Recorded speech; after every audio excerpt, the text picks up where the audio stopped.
Hey there, word wizards! Welcome back to another episode of Am I Right? I've got a very unique, very young, and fabulous writer on today to talk to us a little bit about her journey with writing and publishing during her high school career. And I think it's going to be really unique and fun and new for us. So, without further ado, Caroline, welcome to the show. Thank you so much. Caroline has a pretty amazing bio. I'm going to read it here for those of you who are interested in learning more about her. If I can get it pulled up. Here you go. She is a self-published author from the Woodlands, Texas, though she is going somewhere else for college soon, as we have discussed off air, and has been telling stories all of her life. Her first novel is The Amnesia Experiment. It's a sci-fi retelling of post-World War Cinderella, which you had me at Cinderella, when it was released the summer before her junior year of high school. And now that she's graduated, she's continuing her exploration of science fiction and diving deeper into the arts of weaving words, which is perfect because I like to call people on here the wordsmiths. So,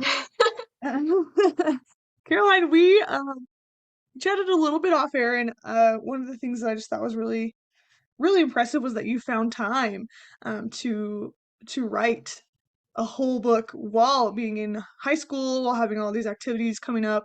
I know we did have some COVID effects on our writing process, so would you be interested in just let us know, talk to us about how COVID affected your writing process, if it was beneficial for you, the things that were hard, and just tell us how you got to this point with this published book. Yeah. So I think in high school, I was so busy a lot of the times, and there was a lot of emotional drainage that I wasn't able to write as much as I wanted to. And I felt like that creativity was being stemmed a lot. But when I had time, which is usually during like holidays or winter break, those longer breaks, I was able to take some time for myself. And I think that was when writing was most enjoyable because it was like meeting a friend after a really long distance or time apart, and it makes that moment with your friend a lot more enjoyable, right? So I think that when I was writing, all of that just kind of that I took away when I was doing school stuff kind of just came flowing out. And it was really easy to write like that because I had wanted to return to writing for such a long time that during those breaks, I was able to do a lot more than I could have done in like a 2 month span where I was working or doing school stuff. And of course, COVID brought a lot of hard times for people. But for me, I'm a pretty introverted person. So it kind of just gave me a space to be by myself and kind of alone with my thoughts and write what I wanted to. And we also talked about this before we came on, but I had like that really long spring break for us in high school, and it kind of just extended into the summer because of how we never returned to school really. And that time was really great because I had a lot of time, right? And I didn't know what to do with it. So I was either watching The Office or basically writing out everything that I wanted to and polishing up something that I had been working on since freshman year. So, but at that point, I already had quite a bit of a draft, and COVID just gave me the time that I needed to polish it and make it as perfect as I wanted it to be and go through that self-publishing process. So, I mean, COVID has had an effect on a lot of us, and I think just in general, even if we're not talking about a global pandemic, there's times of just kind of creative desert where it's more of a struggle. And you can push past writer's block. That is a thing that we all talk about. But what did you do to keep your creativity alive as you're, you can't be an introvert still, but I think there's times you need inspiration. So what were your processes for keeping that? Yeah, I think that a lot of creativity and inspiration comes from your own absorption of other creative works. And so reading books was like a big thing, and watching movies and even TV shows, because I feel like everything in entertainment is about telling a story in whatever medium it is. So I absorbed a lot of stories during that time, and I remembered a lot of the stories that I read in the past that was already in my head. And that just created a sort of well of creativity that I had, and ideas and inklings that I wanted to put into the book that I was already writing. And that's just how I was able to fuel my creative juices for that. And I think a lot of people really encourage you to try to read books when you're like at a creative roadblock. And I get that, but if you like don't like reading something, and you push yourself to keep reading it, I don't think that helps your creativity. I think it sort of like drains it a little bit. So I think you need to find what you actually like, because you'll take certain archetypes from those things, like whether it's like leading a revolution or the archetype of having a romance between childhood best friends. Like you don't have to have the whole storyline, but if you like the story, I think you take certain themes from it and that shows up in your work later on. Mm. So be less harsh on yourself. Do what you feel makes you feel creative, and Exactly. continue your pursuit of that. That's perfect. Yeah. Um, a question that we have here on the show is, it seems like there's an unwritten secret sauce to the successful writer, which of course is not true. But there are traits and tendencies that successful writers tend to have. I would definitely count publishing a book through high school and through a pandemic as a success. Is there, from the people that you know as writers and from this publishing process that you've had to learn yourself, is there any trait or tendency that you have noticed that has contributed to your success? Yeah. I don't think I would count myself as someone as successful as, the traditionally published writers, but something that I like to do when I was going through my process was I kept a separate document in my Google Drive about what I wanted to happen in my book, and like character profiles and things that I mentioned that I didn't explain that I have to go back on, so to avoid any loose ends that I didn't tie up. So there was like a document that grew to be really long and I can organize this however you want, but I definitely planned out my plot. And what I tried to do was I didn't try to make it very intricate and detailed, because I think that comes with writing it yourself later on. But I did write down like major events that I wanted to happen in the book and make sure that they were paced so that my reader didn't lose interest halfway through because it was going too slow or right at the beginning. So I had these major plot events that I wanted to happen, the characters, and then later on I filled in the skeleton of that with just my pure enjoyment of writing it and describing how certain things were. So I think keeping organized and having a separate spreadsheet or document for how you want things to happen can set a really clear vision for how you want your book or your piece of work to turn out. Perfect. And so essentially, she's both a plotter and a pantser. Giving yourself room for that creativity, but also keeping, the general arc under consideration, which is very similar to how I write, which is, if it works for you, it works for you, and you keep Yeah. moving with it. So as I mentioned before, Caroline is self-published. And there's definitely stigma with self-publications, because of how it used to be, where if you didn't walk into the publisher's big building and hand them your manuscript to put in the slush pile, then that's about all the shot that you had, and that was the end of your writing career. But now that we've got the internet, now that we've got so many online publication options, were there any obstacles that you faced with self-publication that you didn't expect, um, starting out? Yeah, I think that for self-publishing, it actually turned out a lot easier than I thought it would be. It was very quick, and I did it through Amazon, so everything was pretty much managed by myself. So I called the shots in what I wanted it to be formatted as. Like, I chose my own font and everything, and then choosing a cover was also like a big part of that. But once you have all of those items, all you had to do was submit it to Amazon. They had to approve it, obviously, for content purposes, but then once that is finished, it's pretty quick. And then your book is on the market. So it's a very fast, it was a quick process, and that was easier for me.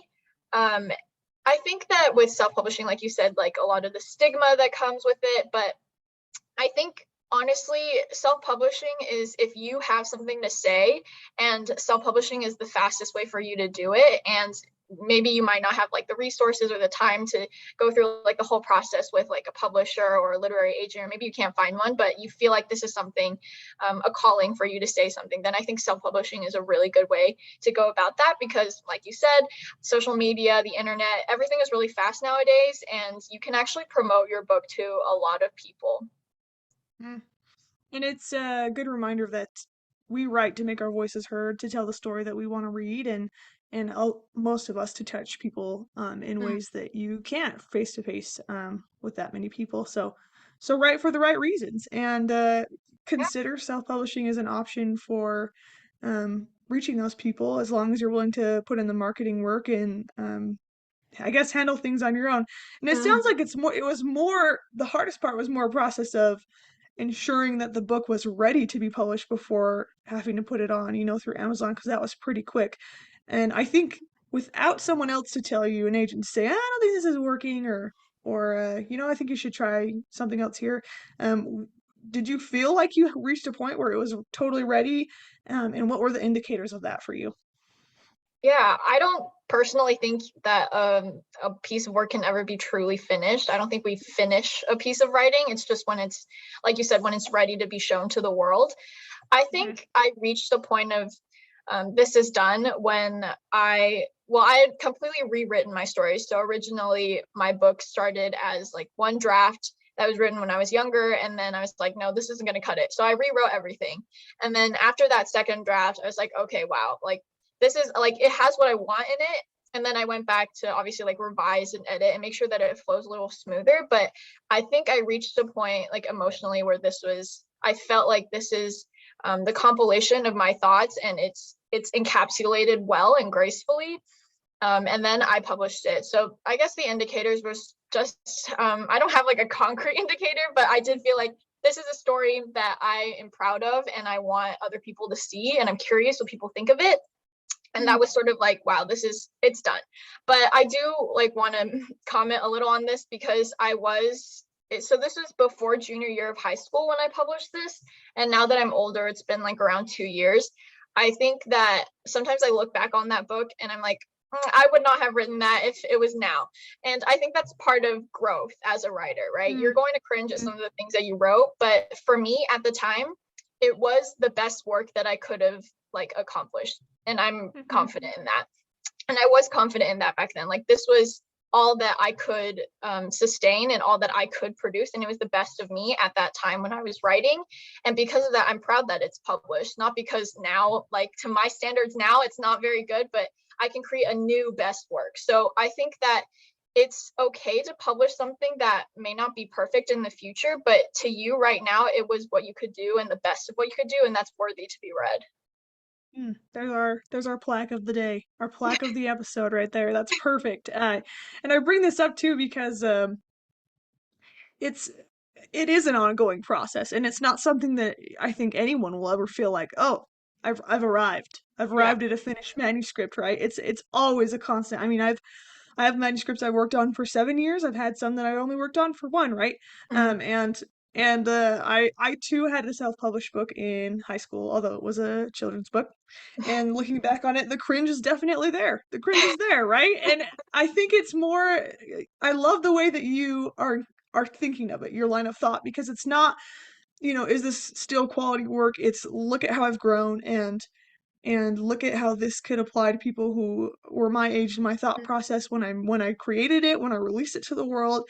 Right. And I think too many people hold on to that manuscript and they don't make room for other ideas in their brain, to start on other projects, new projects, different genres, whatever it is, because they're too worried about this first one, and that it's not going to be complete enough. And I think it's always good to just take a step back and say, well, is this good enough? Is this good enough? Whether you're querying, whether self-publishing is the route for you, or you want to just set that aside and try something new, your career isn't over with that publication, right? It's not over with that Right. manuscript. You have a Right. lot ahead of you and a lot of ideas, and it's inspiring. So thank you for sharing that.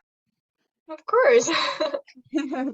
um, I was very impressed by your marketing, I suppose, of this book. When I was searching, just simple Google searches, for recently released young adult books, yours came up in maybe the top 10. Oh, wow. And beautiful cover. You should all look at it. It's called The Amnesia Experiment. It's very blue. It's very beautiful. And I just wondered if you had any thoughts on, for those who are interested in the self-publishing route, have considered it, the marketing side. Is there anything that you wish you would have known? Sure. Marketing is pretty hard, I think, when you're, a one person team and you don't have another team of people with you to help do that, which is, I guess, one of the downsides of self publishing if you really want to disseminate your writing. But for me, I think marketing, I relied heavily on social media at the time. So I tried to get the news out through my personal friends and family, and friends have friends, and that kind of spiraled. And a lot of people heard about that because I think a lot of people have ideas in their head that they want to get out, but it's very few who follow through with it. And when that actually happens, it's like, a big landmark. And that's something that other people want to celebrate with you. So that was really cool. And I was able to really get the news out that way. I also have a website called carolinethewriter.com, and that's something that I also advertise my book a little bit on that website. But I guess just providing ways for people to discover your book. So I actually didn't know that it showed up in the top 10 that you talked about. That's really cool, actually.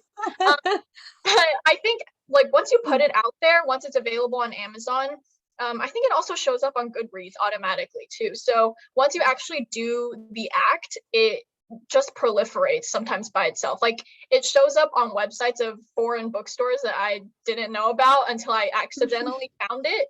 And I think it all starts with creating a method or a way for other people to find your book, maybe accidentally online. And then that just kind of reproduces on itself. But you definitely do have to do the initial marketing in the beginning, or else nobody's going to know that it happened in the first place. So the beginning part I think is the most important, and then after that it kind of multiplies by itself. So, would you say consistency is an important factor? Do you constantly post things on your socials to keep it going, or is it more of an organic thing now that you've had it? My personal experience is that it was more organic. I am guilty in this, but I'm not a very consistent poster. So I didn't really do that when I was marketing my book. But in the beginning, I was more consistent. But I think Mm, after that, for me, maybe I just got lucky. But for me, after that, it was much more of an organic spiral. So I didn't have to mm. do a lot of posting after that.